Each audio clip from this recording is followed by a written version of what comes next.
Hey guys, happy holidays, Merry Christmas, all that stuff. Hope you're doing well. In this video, I would like to kind of consolidate all of the various tricks I've come up with to dummy-proof your Helix for live use. Now, as I mentioned, I'm a klutz, and the more difficulty it is to mess up my live sound, the better. So I made a list, and I'm going to just kind of speak through all of the various points. And yeah, this is not a video with various camera angles and all this stuff. So let me get started. The first tip, we're looking at the set list view, is I highly recommend making a copy of your presets. And in my case, we're looking at, see, Nogu Svilo. This is where all of my presets are. And I also have a NS backup folder. This is where all of the presets are also located. So in case I somehow manage to mess something up, I can always go back to the backup folder and take the preset out of it and back into the main folder. So always, as a developer, as a computer programmer, always keep a copy of everything. Another thing is, well, the Helix makes it very easy to create backups of all your stuff, right? So I always create a backup right before I start making any single change. And then I have a folder of all my backups. And in case I mess something up, I can always go back and return my Helix to the way it was prior to me making those specific changes. And I also email the backup file to myself so that if my computer decides to die, I have the entire history of everything. Or you can have put it on your Google Drive. It's up to you. All right, so first thing first, second thing second. I have a sound check preset. And this is very important because I run my rig in stereo. So I want to be absolutely sure that when I'm about to start playing, everything comes through. And in this particular snapshot that we're looking at, it's it's a dual delay that is very exaggerated left and right. So I want to make sure that both sides are coming through correctly. So before I start playing, I quickly, scratch kind of on my guitar, and I expect to hear the repeats on the left and on the right, and then I'm confident that everything is plugged in correctly, the stereo panning is working, and yeah, always my recommendation is to have a sound check preset. Right, let's keep going. Now, the Helix is very exposed. All the knobs and all the buttons are right there. I put the cursor into this corner, you see, typically. So what this means is that these knobs are not going to change any sound because the cursor is put into this corner here. If I put it somewhere else, for example, here, see, you now have a way of messing up your sound. I don't want to do that. Another thing is I enabled basically discarding of all the changes. I know some people love the fact that Helix can sort of save all your settings every single time. I don't ever want to do that. So if I accidentally mess something up, I can simply exit my preset, re-enter the preset, and everything would be just like I saved it. And I save it when I click the save button. Where is the save button? Save button right here.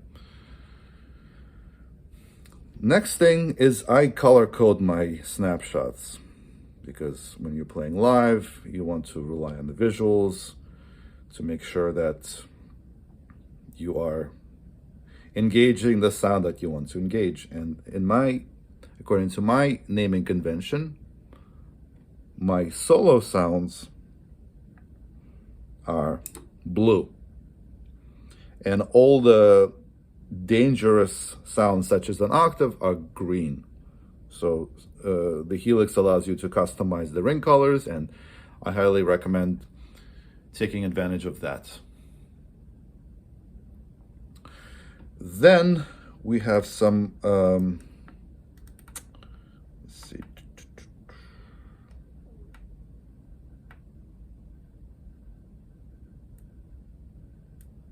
like this song uses the wah-wah pedal, and since I mentioned I'm a klutz, I want to make sure that the wah-wah is off when I want it to be off. And for that reason, I have a dummy sand block, and I put the cursor on this dummy sand block so that when I start rocking the pedal, you see, this lights up. So this is a separate kind of visual cue for me to be sure that I actually, in fact, turned off my wah when I wanted to do that. There's also this green meter that starts moving when the sand block, which mirrors the wah-wah engagement, is engaged. So this is kind of another thing. And on this sand block, I saved all the parameters as 0. You see, there are these brackets here. That means that this parameter is set per snapshot, but in every snapshot it's set to 0, 0. So if I manage to screw this up, I can simply re-enter the snapshot and it's back to 0, 0. So this is kind of a extra dummy proofed. All right.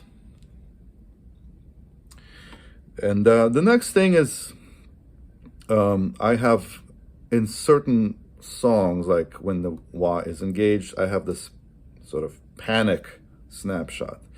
If the expression pedal gets stuck or it breaks or whatever, stuff can always happen. I have a way to turn off the wah with this snapshot. And the way I accomplish that is the mix parameter of the wah is, let me see if I can navigate to it. Yeah. See, the mix parameter is set by snapshot. So in this particular snapshot, it's mixed at 0%, effectively bypassing it.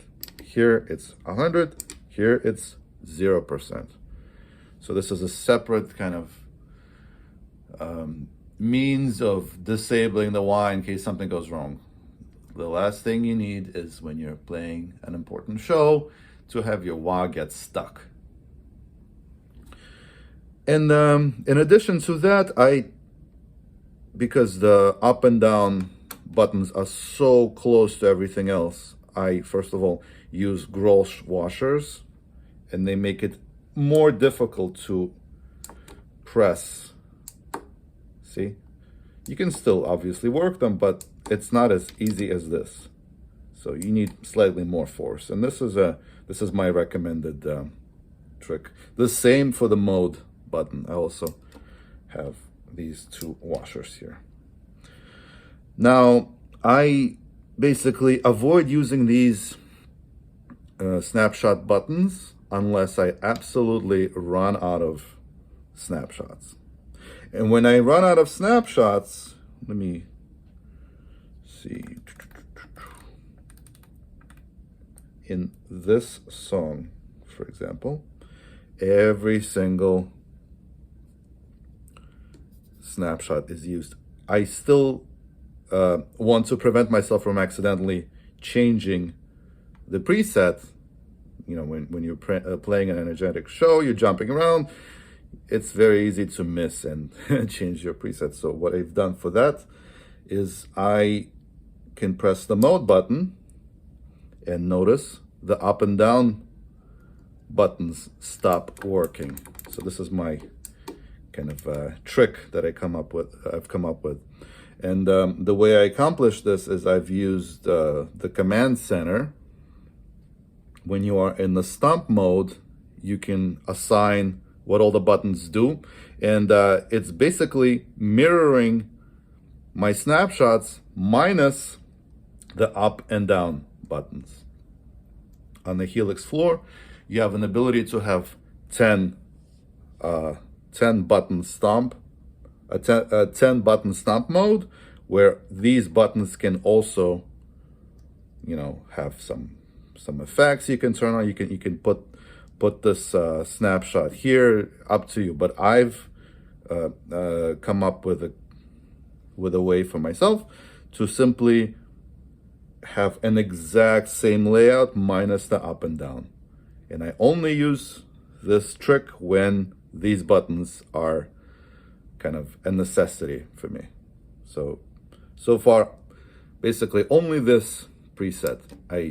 When it's time to play the song, I press the mode, this gets turned off, and I, without fear, slam on these buttons without having a fear of changing my preset.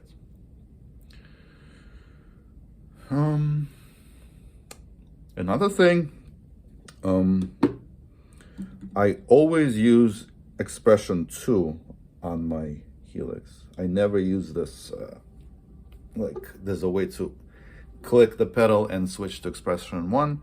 I know by default when you're building a brand new preset, it has expression 1 enabled, but I always use expression 2. Why that is that in case the onboard pedal dies, I can plug in the external pedal and it will always work as expression pedal 2.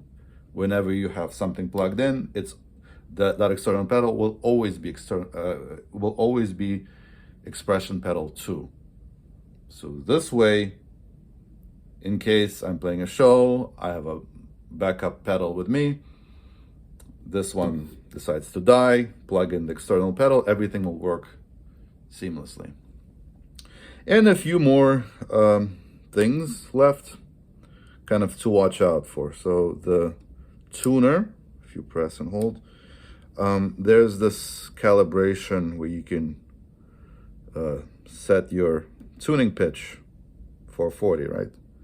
It's very easy to accidentally bump this knob and start tuning to a different note. So always double, triple check that when you are turning on your tuner, you are in fact looking at 440. I've actually made this mistake once. For a while, I didn't realize that I was tuning to 436. And on the Helix, if you want to return the value to the default setting, simply click the knob. It will jump to 440.